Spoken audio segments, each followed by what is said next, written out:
Mais bon. Alors, dans le cas de Chauncey Billups, ce qui lui est reproché, c'est d'avoir servi de visage, de personnalité pour attirer des gens vers des jeux de poker truqués. Ouais. On annonce qu'il aurait touché 50 000 $ pour cette histoire, Chauncey Billups.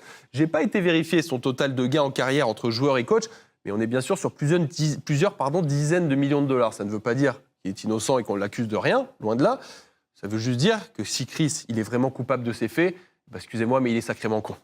Oui, mais je crois qu'il faut comprendre que c'est une addiction. Les paris, c'est comme la drogue, c'est comme tout ça. C'est pas une question de combien.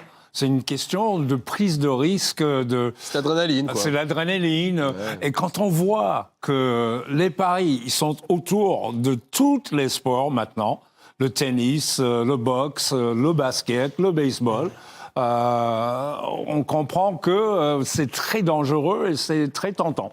Voilà, c'est tout. Bon, cette affaire quand même terrible qui est en train de se développer, on suivra bien sûr les évolutions. Je sais pas, Fred, si tu voulais conclure ou si tu avais autre chose à dire. Non, en fait, tout simplement, pour moi, on en parlait tout à l'heure, c'est le syndrome de Dieu. C'est-à-dire qu'il se pense intouchable, il tente de plus en plus de faire des choses compliquées, dangereuses, risquées, parce qu'il se croit au-dessus des lois parfois. Hein. Alors je dis pas que c'est le cas dans ce cas de figure, mais ça arrive très souvent dans ce milieu-là. C'est dans les mains du FBI désormais. Les deux hommes ont été mis à l'écart de la Ligue. Terry Rozier comme Chauncey Billups, vous l'avez bien compris.